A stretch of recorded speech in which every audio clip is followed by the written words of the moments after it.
to make this a 3-minute video because it's long. So this is my journey from atheism to Christianity. It started when I was really young. One of my primary influences in my life was my uncle, who was a physicist.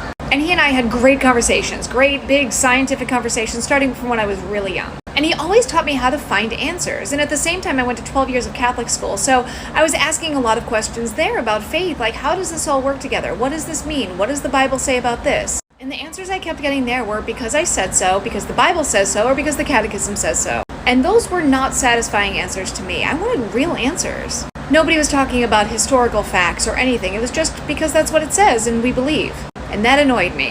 However, my uncle was giving me ways to find answers to scientific questions, find answers to historical questions, and in turn, I basically said that makes a lot more sense. He truly taught me the importance of seeking out information on my own and never being scared of information, something that has greatly influenced me to this day. Interestingly, I don't think he ever came to faith. I think he had an agnostic side to him, but it was primarily secular humanist. So I lived from that atheistic perspective until I was maybe 15, 16, 17, and like I said, I grew up in Boston, so Salem was right there, and Wicca played a huge role in a lot of my friends' lives. So I decided to start practicing that alongside them. I liked the idea of being able to control what was to come.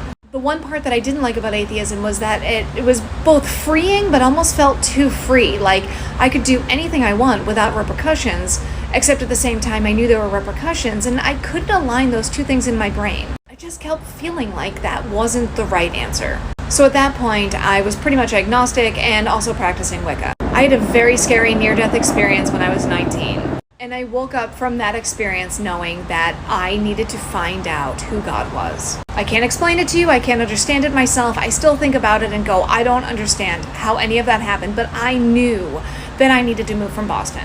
Within 6 weeks, I moved from Boston to Orlando. I picked Orlando because Disney World was the happiest place on earth. I figured I couldn't go wrong. In that time frame, I started to check off all the world religions. I really wanted to make sure that I wasn't making the wrong choice. I wanted to know what everybody believed. Several I checked off the list quickly, but I decided to read the Bible from cover to cover. It took me a full year reading it. At the end of the year, I literally threw the book down on my bed and I got so mad. I basically yelled at God, where were you? Where were you when all these things were happening? Where were you? You didn't even show up for me. When I read the Bible, I didn't find any of the things I thought were in there, and I found so many things I didn't know were in there. And the biggest thing that I found was I was carrying a weight that I didn't know how to carry. And at that time, at 20, I became what I call a false convert. If you look at your heart as a throne of idols, I liked my idols. I liked my sin. Sin is fun.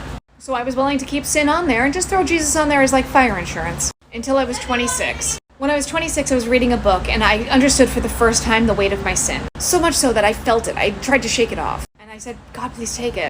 And he did. Then he gave me 7 more children.